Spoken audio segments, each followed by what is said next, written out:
ವೀಕ್ಷಕರೇ ನಮಸ್ಕಾರ.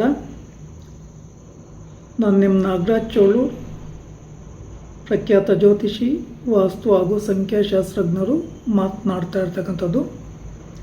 ವೀಕ್ಷಕರೇ, ಇವತ್ತಿನ ಸಂಚಿಕೆಯಲ್ಲಿ ನಮ್ಮ ನಿಟ್ಟೂರತ್ತಿರ ಇರ್ತಕ್ಕಂಥ ಅಮ್ಮನಘಟ್ಟದಿಂದ ಒಬ್ಬರು ರೈತಾಪಿ ಕಸ್ಟಮರ್ ನನಗೆ ಫೋನ್ ಕಾಲ್ ಮಾಡಿದರು. ತುಂಬ ವರ್ಷಗಳಿಂದ ಇವರ ಪರಿಚಯ ಇದೆ. ನಾನು ಮಂಗಳೂರಿನಲ್ಲಿದ್ದಾಗಲೇ ಒಮ್ಮೆ ಇವರು ಫೋನ್ ಕಾಲ್ ಮಾಡಿ ಕರೆಸ್ಕೊಂಡು ಅವರ ಮನೆಯನ್ನೆಲ್ಲ ತೋರಿಸಿದರು. ಆ್ಯಕ್ಚುಲಿ ಹೇಳಬೇಕಂದ್ರೆ ಅವರ ಮನೆ ಪ್ಲ್ಯಾನ್ ಕೊಡಬೇಕಾದ್ರೆ ವಾಸ್ತು ಪ್ರಕಾರ ಇದೆ ಅಂತೇಳಿ ಪ್ಲ್ಯಾನ್ ಕೊಟ್ಟಿದ್ದಾರೆ. ಆದರೆ ಆ ಮನೆ ಪರಿಪೂರ್ಣವಾಗಿ ವಾಸ್ತು ಇಲ್ಲದೆ ತುಂಬ ಕಷ್ಟ ನಷ್ಟಕ್ಕೆ ಒಳಗಾಗಿದ್ದರು. ಹಾಗೆ ಕೆಲವೊಂದು ವಿವಾಹಕ್ಕೆ ಸಂಬಂಧಪಟ್ಟ ವಿಚಾರಗಳಲ್ಲಿಯೂ, ಅವರ ಸಂಬಂಧಿಕರ ವಿವಾಹಕ್ಕೆ ಸಂಬಂಧಪಟ್ಟ ವಿಚಾರಗಳಲ್ಲಿಯೂ ಡಿಸ್ಕಷನ್ ಮಾಡಿ ನೆಗ್ಲೆಕ್ಟ್ ಮಾಡಿ ಮದುವೆ ಮಾಡಿದರು. ಅನಂತರ ಅದು ಡೈವರ್ಸ್ ಹಂತಕ್ಕೆ ಹೋಗಿ ಸಮಸ್ಯೆ ಉಂಟಾಯಿತು. ಸೂಕ್ತ ಸಲಹೆ ಮಾರ್ಗದರ್ಶನ ಕೊಟ್ಟ ಮೇಲೆ ಆ ಪ್ರಾಬ್ಲಮ್ ಸಾಲ್ವ್ ಆಯಿತು. ಮತ್ತೊಮ್ಮೆ ಇವರ ಮನೆ ಹತ್ರ ಒಮ್ಮೆ ನಾವೊಂದು ಮಣ್ಣಿನ ಮನೆಯನ್ನು ಕಟ್ಟಬೇಕು ಅಂತ ಇದ್ದೇವೆ, ಬಂದು ಸಲಹೆ ಕೊಡಿ ಮತ್ತು ಪ್ಲ್ಯಾನ್ ಮಾಡಿಕೊಡಿ ಅಂತಲೂ ಕೇಳ್ಕೊಂಡಿದ್ರು. ಸರಿ ಅಂತೇಳಿ ನಾನು ಹೋಗಿ ಆ ಮಣ್ಣಿನ ಮನೆಗೆ ಸಂಬಂಧಿಸಿದ ಆಯಾ ಮಾಡಿಕೊಟ್ಟು, ಹಾಗೆ ಮಾರ್ಕಿಂಗ್ ಸಹ ಮಾಡಿಕೊಟ್ಟು ಪ್ಲ್ಯಾನ್ ಸಹ ಮಾಡಿಕೊಟ್ಟಿದ್ದೆ. ಆ ಮಣ್ಣಿನ ಮನೆಯನ್ನು ಕಟ್ಟಿಕೊಂಡ ನಂತರ ಅಲ್ಲಿ ತುಂಬ ಜನ ಸ್ಟೂಡೆಂಟ್ಸ್ ಎಲ್ಲ ಅಧ್ಯಯನಕ್ಕೆ ಅಂತೇಳಿ ಬರ್ತಿರ್ತಾರೆ. ಆ ಮಣ್ಣಿನ ಮನೆಯ 2ರಷ್ಟು ಲಾಭ ಇವ್ರಿಗೆ ಪ್ರಾಫಿಟ್ ಆಯಿತು. ಮತ್ತು ಇತ್ತೀಚೆಗೆ ಒಮ್ಮೆ ನನಗೆ ಕರೆ ಮಾಡಿದರು. ನಾವೊಂದು ಧ್ಯಾನ ಮಂದಿರವನ್ನು ಕಟ್ಟಬೇಕು ಅಂತ ಇದ್ದೇವೆ,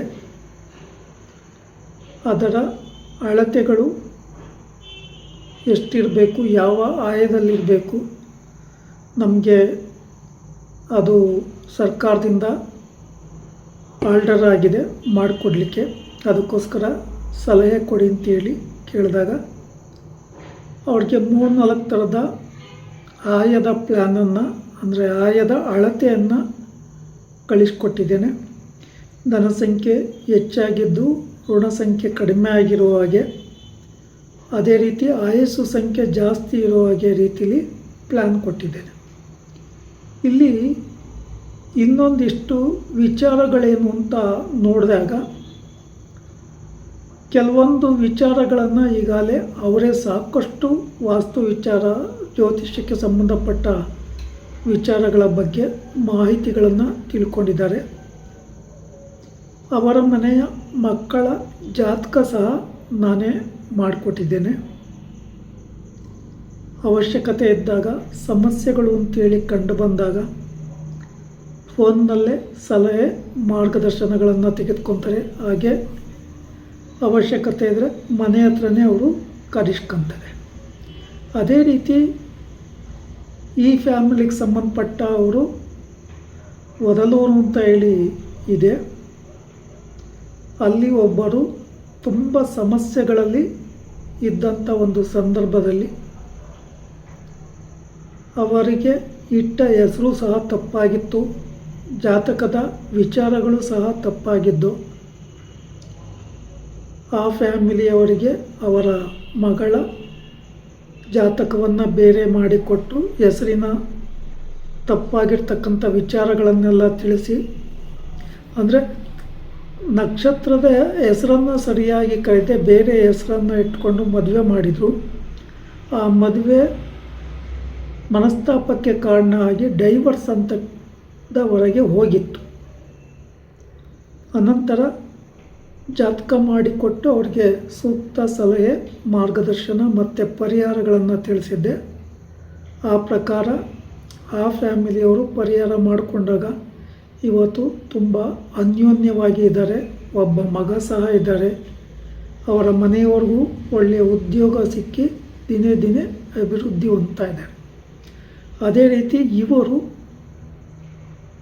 ಹಲವಾರು ಜನ ಕಸ್ಟಮರ್ಗಳನ್ನ ನನಗೆ ಕನ್ಸಲ್ಟ್ ಮಾಡಿಕೊಟ್ರು. ಆ ಎಲ್ಲ ಕಸ್ಟಮರ್ಗಳನ್ನ ಸಮಸ್ಯೆಯನ್ನು ಪರಿಹಾರ ಮಾಡಿದಾಗ ಅವರೆಲ್ಲರಿಗೂ ಉತ್ತಮವಾದಂಥ ಫಲಿತಾಂಶ ಸಿಕ್ಕಿದೆ. ಹಾಗೆ ಈ ಫ್ಯಾಮಿಲಿಯವರು ಅಲ್ಲಿಂದ ತುಂಬ ಏನಾದರೂ ಅವಶ್ಯಕತೆ ಇದ್ದರೆ ಅಂದರೆ ಅಲ್ಲೇ ಒಂದು 2-3 ಮನೆಯನ್ನು ಕಟ್ಕೊಂಡ್ರು.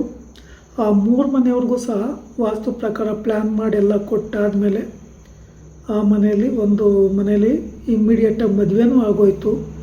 ಇನ್ನೊಂದು ಮನೆಯವರು 3 ವರ್ಷದಿಂದ ಆ ಸ್ಥಳದಲ್ಲಿ ಮನೆ ಕಟ್ಟೋಕ್ಕೆ ಆಗಿರಲಿಲ್ಲ. ಅವ್ರಿಗೆ ಹೋಗಿ ಆ ಸ್ಥಳಕ್ಕೆ ಸಂಬಂಧಿಸಿದ ಪರಿಹಾರಗಳನ್ನು ತಿಳಿಸಿದಾಗ ಅವ್ರ ಮನೆಯೂ ಸಹ ಕಂಪ್ಲೀಟ್ ಆಯಿತು.